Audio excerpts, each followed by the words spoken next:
Number one villain is Leighton Simon. Now, it was all-out war. Always hit first. Don't let nobody just hit you. Don't be doing a whole bunch of talking. You're gonna fight. Everybody move like brothers.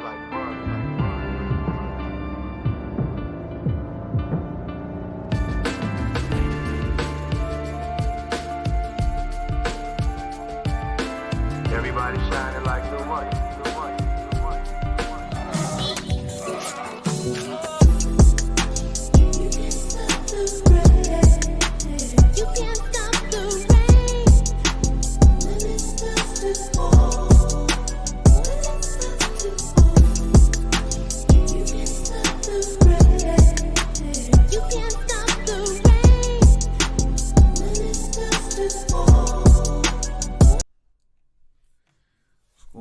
It's your boy Chip with the Player Employment. I'm back with another reaction and review. Well, it's not necessarily a reaction, but it is review / revisit of the docu-series, the BMF Documentary, Blowing Money Fast, produced by 50 Cent. So we about to get into it, but before we get into it, I need y'all to do me a favor and hit that like and hit that red button, my boy. Show your boy some love so we can go ahead and put this content out, man. But this second episode is called The Gangsta Boogie. Man, it was really just talking about how, like, they used to get fresh and get on the scene and dance. Gangsters don't dance, but, you know, they boogie. So, even though that's not the whole point of the whole episode, but you get what I'm trying to say. But, man, from the beginning, man, as soon as the series opened up, you see just the crack boom and the effects of what it had on urban Detroit. It almost looked like it was kind of like just visuals from like unemployment, and then with that being the first big hit, just like the unemployment wave, like in the 60s, 70s, like, you know, Detroit went on that down spiral to then crack came and just, it was that fat ass haymaker that just, you know, just knocked you to your knees. And so that's what it looked like when they was going through the neighborhoods, and they was just showing just like, you know, how run down it was, and just was trying to explain just the detriment of what was going on. So then that was real crazy to see. And it was also, you know, crazy to see that, you know, how us blacks, we done been through so much, you know, for the past 400 years. You know, we done been through so much into, you know, how the government bring cocaine here, starting out west, and then had that eastward expansion, and it just infect black neighborhoods and tear us down. It's just crazy to see, and it's almost like, bro, like, even though, you know what I mean, like, even though you hate to take part in the industry of you know, the predatory practices, you hate to take part in that. It's almost like, bro, they gonna get it anyway. It's like the old saying, bro, them folks gonna get their fix either way, bro, so they might as well get it from me, because I'm hungry too. So, like, it's like you got this in the back of your mind, this mental compass in your head to be like, damn, this shit wrong, but in the same breath, bro, I'm one payment away from not having a house. Shoot, I'm one trip to the grocery store and not having food, so shit, it's better they get it from me to somebody else, because somebody gonna serve them. So it's an opportunity for me to kind of, you know what I mean, shake a bully pockets out, you know what I mean, and pick up the loose change. So that's kind of how I looked at it when I seen that. Just like, it sucks, but it's just like, bro, we all hungry out here, and we gotta find a way, because obviously the system and the government not trying to help us. You know what I'm saying? So that was real, just, you know, sad to see. And not to say that, you know what I mean, it just happened up there, it happened everywhere. But, you know what I mean, just to see this story and just how it took place and stuff, you know, it's real cool to see. The next thing that had popped up on her, which is, I'm glad that they keep expounding on, which is the Leighton thing.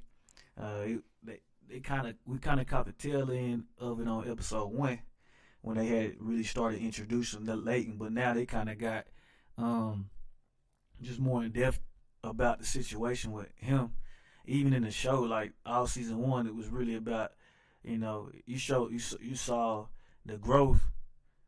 In the TV series, you saw the growth from them boys. They came boys to men, and just all the parental struggles. But then you start to see the struggles that they had in the streets when Lamar came back, or Leighton, or whatever you want to call him, when he came through. So I'm just glad that they expanded on that in this.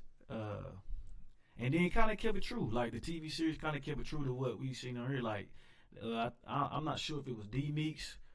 No, it was Roland. Roland on here, he was explaining how like Meech and Leighton was kind of romancing and knowing the same women, and that was causing confusion outside of you got a young Thundercat that's hungry out here taking your territory. He part of the 50 boys, and they done took over your territory, and they getting money, and you losing bread, and you supposed to be this crazy gangster.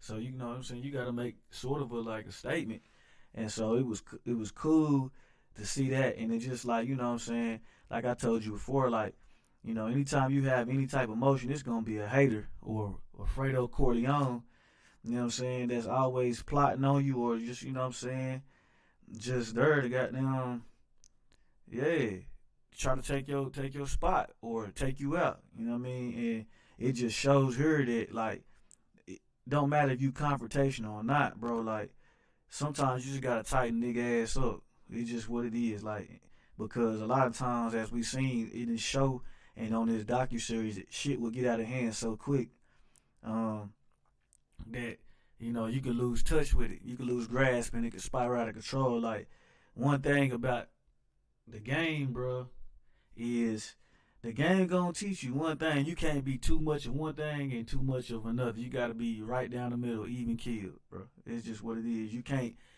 be one or the other. You can't be too gangster. You can't be too docile, bro.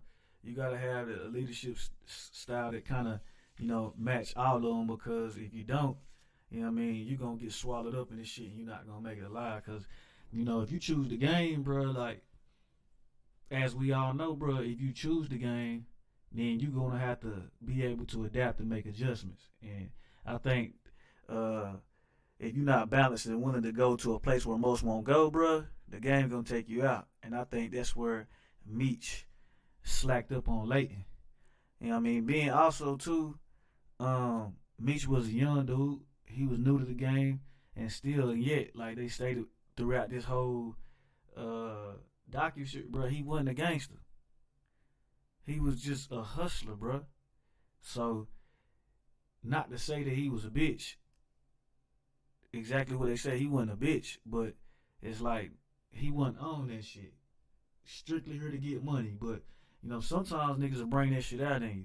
Not to say, what I'm saying, he did or didn't, but you know what I'm saying, like, that's just what it is. But yeah, that's what that Leighton situation definitely kind of like explored. And I'm glad they went through that. And also, it almost spoiled off into something else we talked about last episode, which was Edie Boyd, his mentor, or their mentor, Terry M. Meech's mentor. Like, Edie Boyd was like they consigliere after the fact of that they pulled away from him. It got from up under his feet. You know what I'm saying? He gave him their blessing to move on. Like, you know what I'm saying? He was wise counsel as well, but it kind of showed me, like, the way he talked about them boys, like in his docuseries, it kind of showed me that that Meech understood that crack was dying. You know what I'm saying? Once they got to the latter part of the 80s, and that they had to pivot, and that's what he was doing. You know what I'm saying? And that showed me like his wittiness. So, like, yeah, he was dumb in his ways. He slacked in his ways, but he also was sharp in his ways as well. And they did a good job of showing that, because, like, just from the outside looking in and coming up and, and just watching certain things, all you see is the flashy stuff, but you don't really get to see how he was really thinking. And, like, just listen to these testimonies and then listen to him talk, you can really see how calculated he really was as a young man. And then, like I said, with Ed giving him this blessing, I feel like in the show, I'm gonna keep running these comparisons. But in the show, I feel like I said, bro was a hater. But you know what I'm saying. In the same breath, it's almost like, uh, you know how it is, even with your parents, bro. If you can think back to your parents, like them folks do not like trying new shit. It's just what it is. Like a lot of them will be set in their ways, bro. And so some OGs are comfortable with understanding their lane and staying in it.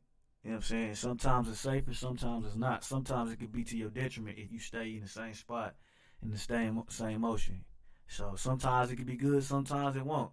And I think in this case, I think he understood the magnitude of what it was, and I think he understood his system, and there was no need. You know what I'm saying? He was content with being where he was, but Meech wasn't.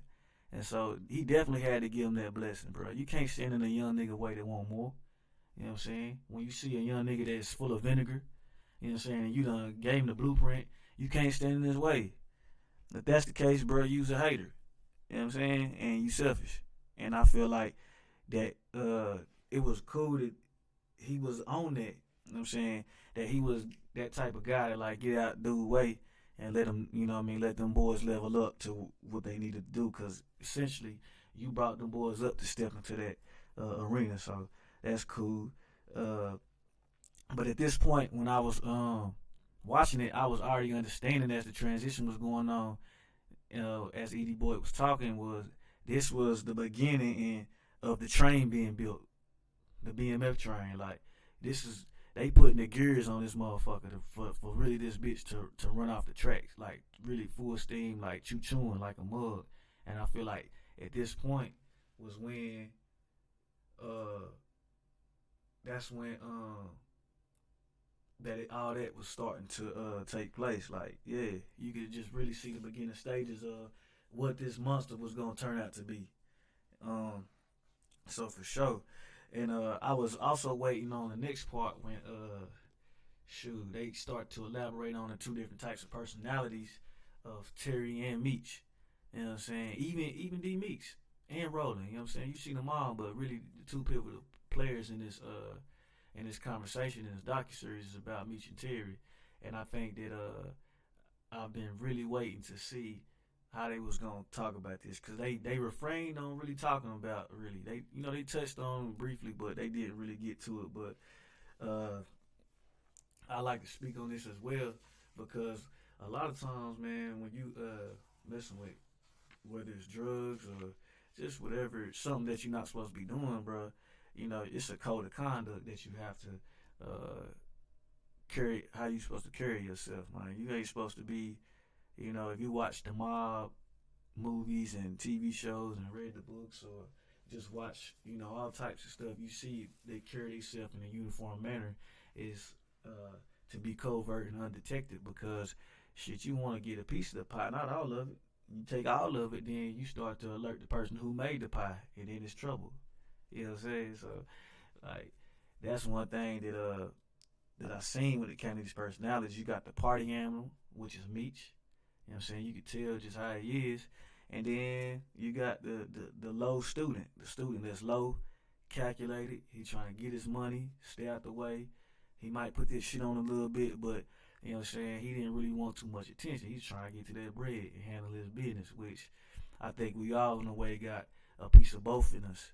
But it's definitely something to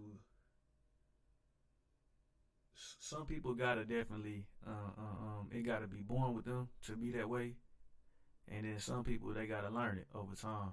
And I think for two young niggas to be in a situation like they was poor, and now they getting money, and now they changing their parents' lives, you know what I'm saying, their siblings' lives, and people around them lives. It's like that shit kind of hard to explain to a teenager at the time with $1 million to that's naturally buck wild and just a social butterfly, to be like, hey, bro, calm the fuck down.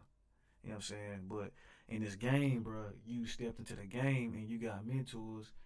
You know what I mean? And they niggas, everybody around you know, hey, bro, shit, it's a little too hot. You gotta really have a different level of understanding. So, I debated with a few people on Facebook, and they was like, "Well, nigga, he was a legend and all this other shit." Yeah, that shit cool. he did a lot, but in the same breath, again, bro, like back to what we saying when it comes to these personalities, bro. When you step off into this shit and sign that invisible contract, it's an unwritten rule that you supposed to be low. It's just what it is because hot shit fucked the money up. But I like that they had touched up on that, and I know that probably it's gonna become a problem a lot later for sure. Just the flashiness of Meech. So yeah, bro. Like something else I had spoke on, which was last episode was the redemption. Redemption is you know what you do. You know what I'm saying when you got them. It's one thing. It's like my bad. I'm stumbling a little bit, but like, oh yeah, okay, that's the point I was trying to make. Redemption is more or less like it's one thing, right? It's one thing to like redeem yourself and to get revenge and okay, now we feeling good, but at what point do you open your eyes and see what adjustments that you need to make it out alive and to be free? You feel me? Like at what point? So at some point you gotta motherfucking take a seat back, sit back and see what the fuck it is that you doing wrong. You know what I'm saying? Or something you could tighten up to better further your organization. But again, that's a lot to ask to for a kid that got fucking a couple $1 million. You know what I'm saying? Well, most of us today time ain't even touched 50 racks. Well, let's be honest, like a lot of niggas ain't touched 10. So it's almost like, bruh, that's a lot to ask for a kid. So especially who got that much power and got control over the city. So I can see it. And another thing that had came up towards the end of here that I was curious about was, I mean, like I said, we know the show is based loosely on this shit, but like, I wonder why in the show they didn't show Meech getting shot first. Because they talked about on here, the docuseries, that it was Meech that got shot by Leighton, not Terry. So I wonder what made them make that decision. But damn, that's new information to me. I ain't never know he got shot, and the fact that the way he explained that shit, how he was getting hit up, was crazy. But then that again, it boiled down back to what I was talking about earlier, bro. Like you gotta be willing to take this shit to a place where most niggas don't want to go.